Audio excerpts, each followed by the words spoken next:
Hello friends, welcome back to cinema secrets. இன்னைக்கு இந்த வீடியோவில் நான் பேச போகிறது ரொம்ப இன்ட்ரெஸ்டிங்கான ஒரு மேட்டர் நண்பர்களே. இந்த ஒரு மேட்டரை யாருமே யூடியூப்ல பெருசாக டச் பண்ணியிருக்கிறதுக்கான வாய்ப்புகள் கிடையவே கிடையாது. முக்கியமான காரணம் என்ன அப்படின்ற மாதிரி பார்த்தீங்கன்னா, இந்த டாப்பிக்கை பற்றி பேசுறதுக்கு உங்ககிட்ட துல்லியமான நம்பர்ஸ் வேணும். எந்த மாதிரி நம்பர்ஸ் அப்படின்னு கேட்டீங்கன்னா, இப்போ நான் சொல்ல போற ஹீரோக்கள் இவங்க எல்லாருமே தமிழ் ஹீரோக்கள் கிடையாது. எல்லாமே வேறு மாநிலத்தை சேர்ந்த ஹீரோக்கள். ஆனா அவங்களுக்கு தமிழ்நாட்டில் எந்த அளவுக்கு ஃபேன் பேஸ் இருக்கு அப்படின்றத ரேங்கிங் அடிப்படையில் நான் சொல்ல போறேன். ஸோ இந்த ரேங்கிங் பண்றதுக்கு கண்டிப்பா நம்ம கிட்ட ப்ராப்பரான நம்பர்ஸ் வேணும். இவங்க வந்து எவ்வளவு ஹிட் கொடுத்தாங்க, எவ்வளவு கோடிகள்ல கலெக்ஷன் பண்ணாங்க அப்படின்றதையும் தாண்டி நம்பர்ஸா எவ்வளவு ரசிகர்கள் இருக்காங்க அப்படின்றத நம்ம சொல்லணும். ஸோ இந்த நம்பர்ஸை நம்மளால கணிக்க முடியாது இல்லையா?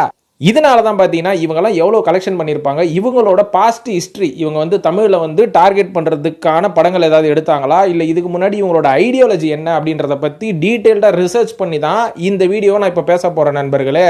அதனால் இந்த வீடியோவில் பேச போகிறது எதுவுமே கட்டுக்கதையோ இல்லை என்னோட கற்பனை கதையோ கிடையாது. இது எல்லாமே based on the numbers, based on the previous ஆக்டர்ஸோட பாஸ்ட் எக்ஸ்பீரியன்ஸு, அவங்களோட ஃபிலிமோகிராஃபி எந்த லெவலில் இருந்தது, அவங்களோட கதை தேர்வுகள் எப்படி இருந்தது, அவங்க டார்கெட் பண்ண ஆடியன்ஸ் யார் அப்படின்றதெல்லாம் டீட்டெயிலாக ரிசர்ச் பண்ணி தான் இந்த வீடியோவில் நான் பேச போகிறேன். அதனால் இந்த வீடியோவில் நம்ம சொல்ல போகிறது வேறு மாநிலத்தை சேர்ந்த சூப்பர் ஸ்டார்களுக்கு தமிழ்நாட்டில் எந்த லெவலுக்கு ஃபேன் பேஸ் இருக்கு அப்படின்றத ரேங்கிங் அடிப்படையில் நம்ம பேசுவோம். வழக்கமா நம்ம தமிழ் நடிகர்களுக்கு மட்டும் தானே நம்ம எந்தெந்த ஸ்டேட்ல எல்லாம் ரசிகர் பட்டாலும் அதிகமா இருக்கு அப்படின்ற மாதிரி ரிசர்ச் பண்ணுவோம். ஆந்திரால இருக்கிறாங்களா, கேரளால இருக்கிறாங்களா, கர்நாடகால இருக்கிறாங்களா, இல்ல ஒரு படி மேல போய் நார்த் இந்தியால இருக்காங்களான்னு பார்ப்போம். ஆனா யாருமே வேறு மாநிலத்து நடிகர்களுக்கு தமிழ்நாட்டில் தமிழ் ரசிகர்கள் இருக்காங்களா அப்படின்றத நம்ம யோசிச்சது கிடையாது. இன்னைக்கு அதை பத்தி யோசிச்சு தான் இந்த வீடியோ நான் பேச போறேன் நண்பர்களே. அதனால இந்த வீடியோ ஸ்டார்ட் பண்றதுக்கு முன்னாடி ஒரு சின்ன டிஸ்க்ளைமர் வச்சிடறேன். இது எந்த சூப்பர் ஸ்டார்களையும் கம்பேர் பண்ணி போட போற வீடியோக்கள் கிடையாது. ஏன்னா நம்ம மலையாள சூப்பர் ஸ்டார்களான மோகன்லால், மம்முட்டி ஆகட்டும், தெலுங்கு சூப்பர் ஸ்டார்ஸான நம்ம சிரஞ்சீவி, பாலையா ஆகட்டும், இந்த பக்கம் கன்னடால போய் நம்ம சிவானா, சுதீப் இவங்களை பத்திலாம் பேச போறதில்ல. நார்த் இந்தியாவை சேர்ந்த SRK, சல்மான், அமீர் யாரையுமே பேச போறது கிடையாது. ஏன்னா மேற்கொண்டு சொன்ன இந்த நடிகர்கள் எல்லாருக்குமே உலகளவு ரசிகர்கள் பெரிய லெவலில் இருக்கிறாங்க. அதனால இவங்களெல்லாம் வந்து இந்த மாதிரி ஒரு சின்ன நம்பர்ஸ்ல அடக்கிறதுக்கான வாய்ப்புகள் ரொம்பவே கம்மி. அதுக்கு பதிலாக செகண்ட் ஜெனரேஷன் ஹீரோஸ்லாம் யாரெல்லாம் இருக்கிறாங்களோ அவங்கள நம்ம கம்பேர் பண்ணி பேசுவோம் நண்பர்களே. இதுக்கு மேல நேரம் கடத்தாம வீடியோவில் போயிடுவோம். இப்போ இந்த லிஸ்ட்ல 5வது இடத்தை பிடித்திருக்கும் அந்த நடிகர் யார் அப்படின்னு பார்த்தீங்கன்னா, வேற யாரும் இல்ல, நம்ம DQ துல்கர் சல்மான் அவர்கள் தான் இந்த லிஸ்ட்ல 5வது இடத்தை பிடிச்சிருக்கிறாரு. தமிழ்நாட்டில் அவருக்குன்னு ஒரு டீசென்டான ரசிகர் பற்றாளங்கள் இருக்கிறது. அது மட்டும் இல்லாம இவரோட படங்களுக்கு ஒரு டீசென்டான ஓப்பனிங்கும் தமிழ்நாட்டில் இருக்குது.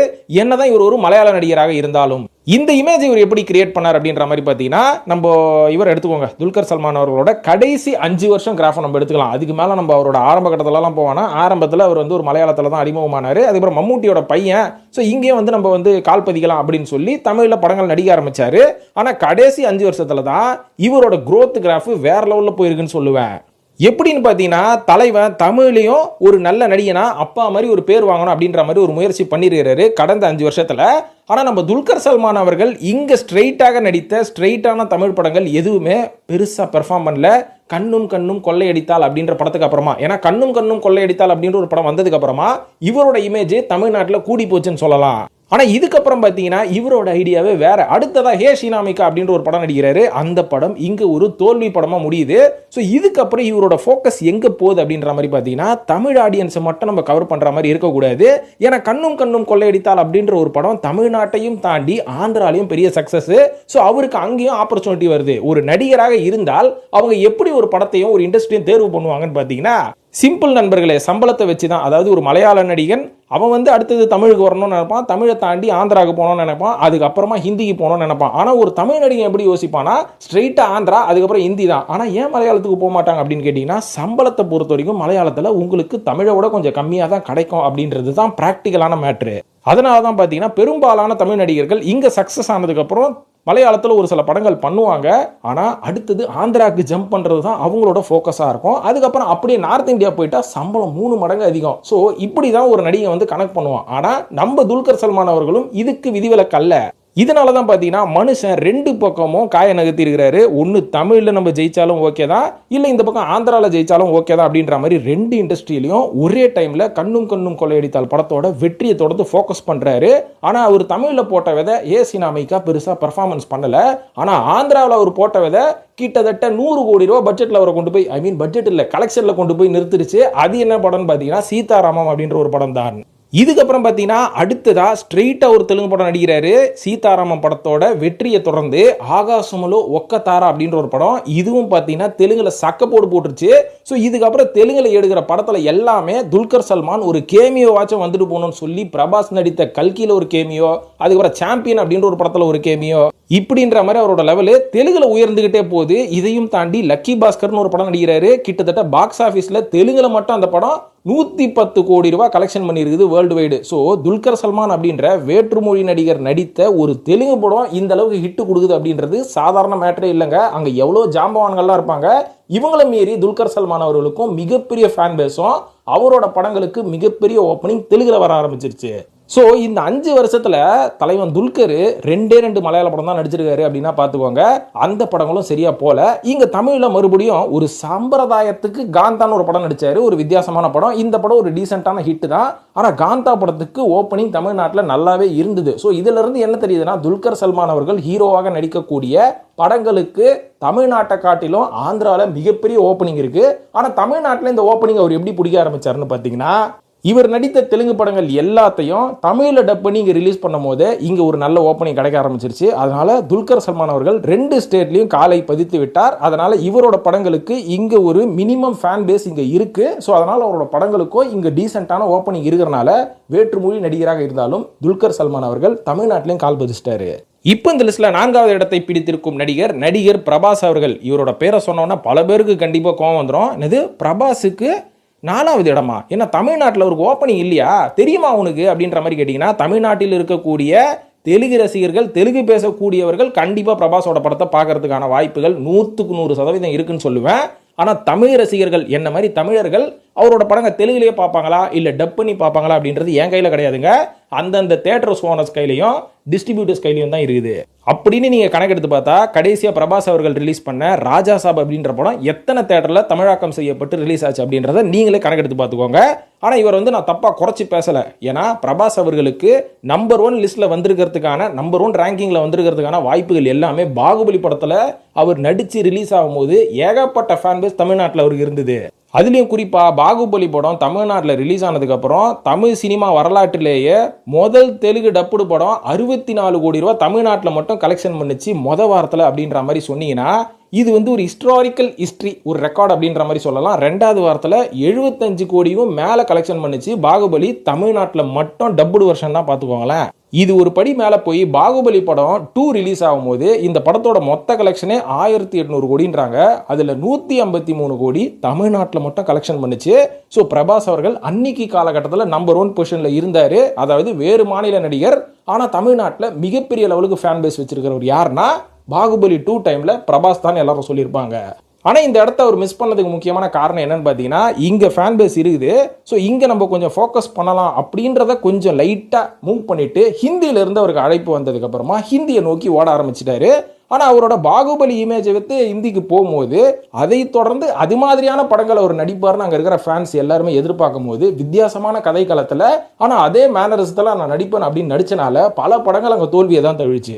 உதாரணத்துக்கு அவர் நடித்த சாஹோ, ராதேஷாம், ஆதி புருஷ் போன்ற படங்கள் எல்லாமே பேன் இண்டியா படமாக கன்வெர்ட் ஆனதுனால இங்கே தமிழில் அந்த படங்களுக்கு மிகப்பெரிய ஓப்பனிங் எதுவுமே இல்லை. அப்படியே ஓப்பனிங் இருந்தாலுமே கூட அந்த படங்கள் எல்லாமே தமிழ்நாட்டில் நெகட்டிவ் ரிவ்யூஸ் வாங்கினால அடுத்தடுத்த பிரபாஸ் படங்களுக்கு எதிர்பார்ப்புகள் கொஞ்சம் கொஞ்சமாக குறைய ஆரம்பிக்குது. இது காலப்போக்கில் பிரபாஸ் அவர்களே ஒரு காலகட்டத்துக்கு அப்புறம் புரிஞ்சுக்கிட்டு நம்ம தமிழ்நாட்டிலேயாச்சும் இருந்திருக்கலாம், ஆனால் நம்ம ஹிந்தியை நோக்கி போய் பேன் இண்டியா ஸ்டார் ஆகலான்னு போனோம். அங்கே போய் கதை தேர்வு சரியா இல்லாத காரணத்தினால நம்ம அங்கேயும் கோட்டை விட்டாச்சு அப்படின்னு சொல்லி அப்படி இப்படி சுற்றி கடைசியில் கல்கி அப்படின்ற ஒரு படம் நடிச்சாரு. அது மல்டி ஸ்டாரர் படம் அப்படின்றனால அந்த படம் கலெக்ஷன் வைஸ் மிகப்பெரிய லெவலில் சாதனை படைச்சது. அதுக்கப்புறம் சலார் அப்படின்ற ஒரு படத்தை பிடிச்சி நம்ம பிரசாந்த் நீல் கூட கை கோத்து மறுபடியும் சவுத் இந்தியன் ஃபேன்ஸ் எல்லாம் நம்ம கவர் பண்ணுவோம்னு நினைச்சாரு. அந்த படமும் ஓரளவு டீசென்டான கலெக்ஷன் பண்ணிச்சே தவிர பிரபாஸ் அவர்கள் இழந்த அந்த இமேஜை கொண்டு வந்துச்சா அப்படின்னு பார்த்தீங்கன்னா பெருசா ஒன்றும் சப்போர்ட் பண்ணல. இதெல்லாம் தாண்டி நம்ம மறுபடியும் ஆந்திரா ஃபேன்ஸியாச்சும் பிடிப்போம்னு சொல்லி ராஜா சாப்னு ஒரு படம் நடிச்சாரு. ஏன்னா இந்த ராஜா சாப் 100% ஒரு ஃபன்னான ஒரு என்டர்டைன்மெண்ட் படம். ஸோ இந்த படத்தை ஏன் நடிச்சாருன்னு பார்த்தீங்கன்னா, நம்ம பிரபாஸ் அவர்களோட பாஸ்ட் லைஃப்பை போய் பார்த்தோம்னா பிரபாஸ் அப்படின்றவர் ஒரு பெரிய ஸ்டாரு, ஒரு பக்கா என்டர்டைனர். அவரோட படங்கள்ல நீங்க எதிர்பார்க்குற எல்லாமே இருக்கும், ஒரு ஜாலியா இருக்கும் அவரோட படம். அந்த ஒரு விஷயத்தை விட்டுட்டு தான் 10 வருஷமா மனுஷன் ரக்கடாவே நடிச்சு பழைய ரசிகர்களே குளிச்சு போன மாதிரி ஆயிடுச்சு. ஸோ நம்ம மறுபடியும் ஒரு பழைய பிரபாஸா மாறும் ராஜா சாப்ல நடிச்சாரு. ஆனால் அந்த பழைய பிரபாஸை பல பேர் மறந்துட்டாங்களான்னு தெரியல. ஆந்திரா ரசிகர்கள் மறந்துருக்கிறதுக்கான வாய்ப்பு இல்லை. ஆனால் தமிழ் படம் பார்க்குற எங்களை மாதிரி ஆட்கள் அந்த தெலுங்கு படத்தை பார்த்து பிரபாஸோட இமேஜ், அவரோட படங்கள்லாம் இப்படி தான் இருக்கும்ல, அவரோட படத்தில் இதெல்லாம் எதிர்பார்க்கலாம்ல அப்படின்னு நினச்சிட்டு இருந்த நாங்களே அந்த பழைய பிரபாஸை மறந்துட்டோம். இதன் காரணமாக தான் ராஜா சாபம் இங்கே ஓரளவு டீசென்ட் ஓப்பனிங் இருந்தாலும் அந்த படம் தமிழ்நாட்டில் மிகப்பெரிய வெற்றி அடையல. பொதுவாக அந்த படமே வந்து ஒரு ஃப்ளாப் படம் அப்படின்ற மாதிரி ஆச்சு. ஸோ இதெல்லாம் தாண்டி ஓரளவுக்கு இன்னைக்கும் அந்த பாகுபலி ஃபேன்ஸ் எல்லாம் பிரபாஸோட ஒரு நல்ல கம்பேக்குக்காக வெயிட் பண்ணுறாங்க.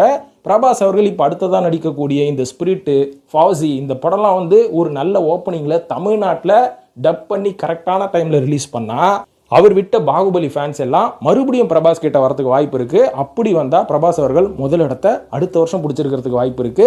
ஆனா இப்போதைக்கு பிரபாஸ் அவர்கள் கண்டிப்பா வேற்றுமாலையின நடிகர், தமிழ்நாட்டில் இருக்கக்கூடிய ரசிகர்கள் அப்படின்ற பட்டாளத்தில் 4வது இடத்துல தான் இருக்கிறாரு. இப்போ இந்த லிஸ்ட்ல 3வது இடத்தை பிடித்திருக்கும் நடிகர் யாருன்னு பார்த்தீங்கன்னா நம்ம தெலுங்கு நடிகரான நானி அவர்கள் தான். இவர் எப்படி 3வது இடத்துல வந்தாருன்னா சைலண்டா வந்துட்டாரு. அதுதான் மேட்ரு. ஏன்னா இவரோட படங்கள், பெரும்பாலான படங்கள் கடைசி 5 வருஷம் பார்த்தீங்கன்னா சக்க போட்டுட்டு இருக்கு தமிழ்நாடு மார்க்கெட்டில் அப்படின்னு சொன்னால் கண்டிப்பாக உங்களுக்கு ஆச்சரியமாக இருக்கும். அதுக்கான ரெக்கார்ட்ஸ் வந்து ஓரளவு நம்ம கிட்ட இருக்கு. அதில் வந்து நம்ம சமீபத்தில் ஹிட் கேஸ் 3 அப்படின்னு ஒரு படம் நடிச்சார் பார்த்தீங்களா, வேர்ல்டு வைடு. இந்த படம் ரெய்டு 2, டூரிஸ்ட் ஃபேமிலி மற்றும் ரெட்ரோ, இந்த எல்லா படத்தோட கலெக்ஷனை அடிச்சு நவுத்திச்சு நானி அவர்களோட ஹிட் கேஸ் 3. இது மட்டும் இல்லாமல் இந்த படத்தை தேட்டரில் போய் யாரும் வாட்ச் பண்ணலங்க, நிறைய பேர் ஓடிடிலையும் வாட்ச் பண்ணாங்க. நான் தேட்டரில் போய் பார்த்தேன் அந்த படத்தை. பயங்கரமாக இருக்கும், வெறித்தனமாக இருக்கும் அந்த படம் அப்படின்ற மாதிரி நம்ம சொல்லலாம். ரொம்ப எனக்கு பிடிச்சிருந்தது.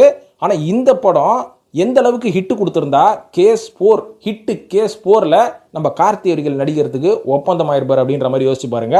ஸோ நம்ம நானி அவர்களோட ஃபோக்கஸ் எல்லாமே ஆந்திராவையும் தாண்டி தமிழ்நாட்டில் பயங்கரமாக இருக்குது. அதனால தான் ஹிட் கேஸ் 4லையும் நம்ம கார்த்தி அவர்களை உள்ளே கொண்டு வந்தாச்சு. அது மட்டும் இல்லாமல் தமிழ்நாட்டில் மட்டும் நானி அவர்களோட ஹிட் கேஸ் 3 43 கோடி ரூபா கலெக்ஷன் பண்ணிக்குது. இந்த படத்தோட கம்பீட் பண்ண நம்ம தமிழ் படமான ரெட்ரோவே பார்த்தீங்கன்னா செகண்ட் 15 கோடி தான் கலெக்ஷன் பண்ணிக்குது. ஆனால் ஹிட்டு பார்த்தீங்கன்னா 18 கோடி கலெக்ஷன் பண்ணிக்குது. அப்போனா பார்த்துக்கோங்க, தமிழ் படத்தோட கம்பேர் பண்ணால் போட்டு ஹிட் கேஸ் 3 18 கோடி ரூபா தமிழ்நாட்டில் மட்டும் செகண்ட் டே கலெக்ஷன் பண்ணியிருக்கு அப்படின்றது எவ்வளவு பெரிய சாதனைன்றதை நீங்களே யோசிச்சு பாருங்களேன். இதுக்கு விதை எங்க போட்டாரு, அஸ்திவாரம் எங்க போட்டாரு? ஏன்னா ஹிட் கேஸ் 3ன்றது சமீபத்தில் வந்த படம். இதை வச்சு நம்ம கெஸ் பண்ண முடியுமா அப்படின்னு பார்த்தீங்கன்னா அதுதான் கிடையாது. இவர் ஆரம்பிச்சது ஷியாம் சிங்கராய் அப்படின்ற படம், டக் ஜெகதீஷ் அப்படின்ற படம் எல்லாம் நேரடியான தெலுங்கு படமாக இருந்தாலும் இந்த படம் எல்லாமே கொஞ்சம் தமிழ்நாட்டையும் ஃபோக்கஸ் பண்ணியே தான் வரும். இந்த படத்தெல்லாம் பார்த்தீங்கன்னா நானி அப்படின்றவன் ஒரு தெலுங்கு ஹீரோவாச்சே, ஸோ அந்த தெலுங்கு மேனரிசம்லாம் இருக்குமே அப்படின்றது சுத்தமாக நானி படம் பார்க்கும்போது யாருக்குமே தோணாது. ஏன்னா நானி படம் பார்க்கும்போதெல்லாம் அந்த தெலுங்கு நடிகருக்கான மேனரிசம் கொஞ்சம் கூட இல்லை. ஓவர் ஆக்டிங் பண்ண மாட்டான், தேவையில்லாம பாட்டு இல்லை இவன் படத்தில், தேவையில்லாம பஞ்சு டயலாக் இல்லை, எல்லாமே ரொம்ப யதார்த்தமா இருக்குது. யோ இவன் நம்ம ஊருக்காரையா அப்படின்ற மாதிரி நானி படத்தை பார்க்கும்போது பல தடவை நானே ரியலைஸ் பண்ணியிருக்கிறேன். கண்டிப்பாக நீங்களும் இந்த மாதிரி அவரோட படம் பார்க்கும்போது ரியலைஸ் பண்ணியிருப்பீங்க. ஏன்னா டக் ஜெகதீஷ் ஆகட்டும், சரிபோதே சனிவாரம் அப்படின்ற ஒரு படத்தெல்லாம் பார்த்து நானே ரொம்ப ஸ்டன் ஆகிருக்கிறாங்க. இது தெலுங்கு படமே கிடையாதுங்க, இது 100% ஒரு நல்ல கமர்ஷியல் படம். எந்த லாங்குவேஜுக்கும் இந்த படம் பொருந்தும். ஏன்னா தெலுங்குக்கு உண்டான சாயல் எதுலையுமே இந்த படம் இல்லை. ஆரம்பத்திலிருந்து கடைசி வரைக்கும் விறுவிறுப்பாக போகுது இந்த படம். எப்படி இந்த ஆள் இந்த மாதிரி கதை தேர்வு பண்ணுறான் அப்படின்னு எனக்கே ஆச்சரியமா இருந்தது. ஸோ இந்த ஒரு காரணம் தான் தமிழ் ரசிகர்களாலையும் நானி அவர்கள் ரசிக்கப்பட்டார். ஏன்னா ஒரு தெலுங்கு படத்தில் என்னென்ன ஓவர் ஆக்டிங் இருக்கும், ஓவர் பில்டப் இருக்கும், இதெல்லாம் எதுவுமே இல்லாமல் தமிழ் ரசிகர்களும் ரசிக்கக்கூடிய அளவுக்கு தமிழ் சார்ந்த படமாக தான் நானி அவர்கள் தொடர்ந்து நடிச்சிட்டு இருக்கிறாரு. இதில் தசரா அப்படின்ற ஒரு படம் விதிவிலக்கே அல்ல. இந்த அளவுக்கு இவருக்கு தமிழ்நாட்டில் ஓப்பனிங் இருக்கிறனால தான் தமிழ்நாட்டில் படம் இந்த தசரா படம் 80 ஸ்கிரீனில் ரிலீஸ் செய்யப்பட்டது. ஸோ நானி அவர்கள் கடைசியாக 5 வருஷம் நடித்த எல்லா தெலுங்கு படமும் மிகப்பெரிய ஹிட்டு. ஆந்திராவில் மட்டும் கிடையாதுங்க, தமிழ்நாட்டிலையும் மிகப்பெரிய ஹிட்டாக இருக்குது. ஸோ அதன் விளைவாகத்தான் இப்போ பாரடைஸ் அப்படின்ற ஒரு படத்தில் வந்து அவர் நடிச்சிட்டு இருக்கிறாரு. இந்த படத்தோட மியூசிக் டைரக்டர் நம்ம அனிருத் அவர்கள் தான். இந்த பாட்டு ஆந்திராவையும் தாண்டி நம்மளுக்கு லாங்குவேஜ் தெரியலன்னா கூட தமிழ்நாட்டிலே ஏகப்பட்ட பேர் இந்த பாட்டை பார்த்து கொண்டாட ஆரம்பிச்சிட்டாங்க. அதனால நம்ம நானி அவர்கள் இந்த லிஸ்ட்ல கண்டிப்பா 3rd பிளேஸ்ல இருக்கிறாரு. அவரோட பாரடைஸ் படத்துக்கு எந்த லெவல்ல ஓப்பனிங் தமிழ்நாட்டில் இருக்க போகுது அப்படின்றத நம்ம பொறுத்து பார்க்கணும். ஏன்னா ஹிட்டு வரைக்கும் அவர் ஹிட்டு கொடுத்துட்டாரு. இதுக்கப்புறம் அவரோட படங்களோட வெற்றி மற்றும் தமிழ்நாட்டு ரசிகர்கள் அவருக்கு கொடுக்கக்கூடிய ரெஸ்பான்ஸ் எல்லாமே பாரடைஸ்க்கு அப்புறம் தான் நம்மளால சொல்ல முடியும். இப்போ வரைக்கும் கண்டிப்பா நானி அவர்கள் தமிழ்நாட்டில் ஏகப்பட்ட ஃபேன் பேஸ் வச்சிருக்காரு அப்படின்றதுக்கு இதெல்லாம் ஒரு சில ஆதாரங்கள். இப்போ இந்த லிஸ்ட்ல 2வது இடத்தை பிடித்திருக்கும் அந்த நடிகர் யாருன்னு பார்த்தீங்கன்னா வேற யாரும் இல்லை, நடிகர் அல்லு அர்ஜுன் அவர்கள் தான். அதாவது அல்லு அர்ஜுன் அவர்களோட கெரியரும் பார்த்தீங்கன்னா இந்த புஷ்பாக்கு அப்புறம் தானே எல்லாரும் பார்க்க ஆரம்பிச்சாங்க அப்படின்றது ரொம்ப ரொம்ப தப்பு. ஏன்னா அவரும் எப்படியெல்லாம் ஆந்திராவில் ஃபோக்கஸ் பண்ணுறாரோ சைமல்டேனியஸ்லி தமிழ்நாட்டிலே அவரோட ஃபோக்கஸ் எப்பவுமே இருந்துட்டு இருக்கும். அதனால தான் அவரோட பல படங்கள் இங்கே டப் பண்ணியாச்சும் ரிலீஸ் பண்ணி விட்டுருவாங்க.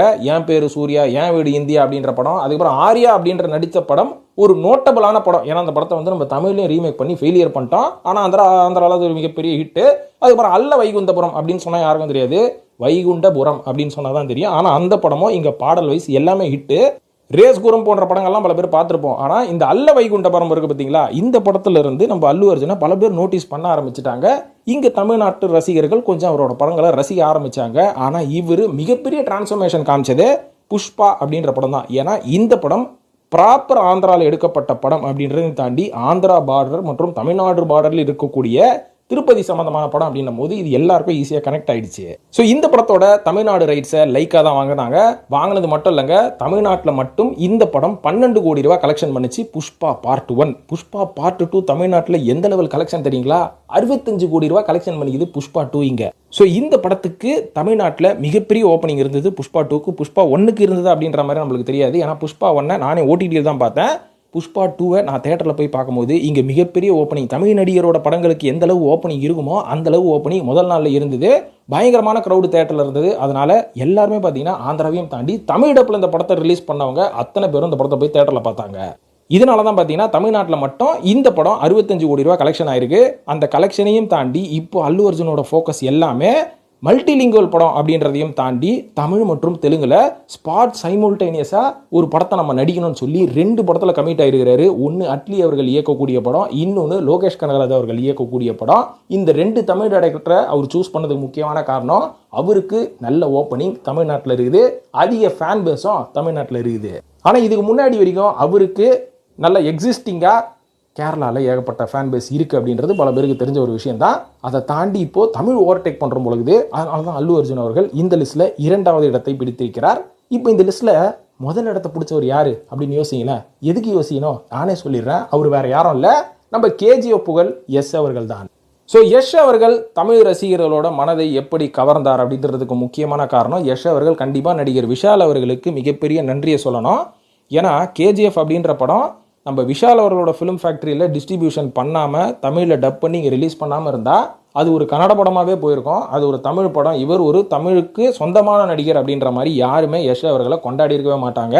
விஷால் அவர்கள் தான் அந்த படத்தை பார்த்துட்டு இந்த படம் நல்லா இருக்குடா டே, இந்த படத்தை நான் வந்து டிஸ்ட்ரிபியூட் பண்ணுறேன்டா தமிழில், நீயும் வாடா தமிழுக்கு அப்படின்னு கொண்டு போய் இந்த படத்தை தமிழ்நாட்டில் இது வந்து உலகளவில் வெற்றி படமாக இருந்தாலும் தமிழ்நாட்டில் மிகப்பெரிய வெற்றி படமாக கன்வெர்ட் பண்ணி கொடுத்தது நடிகர் விஷால் அவர்கள் தான்.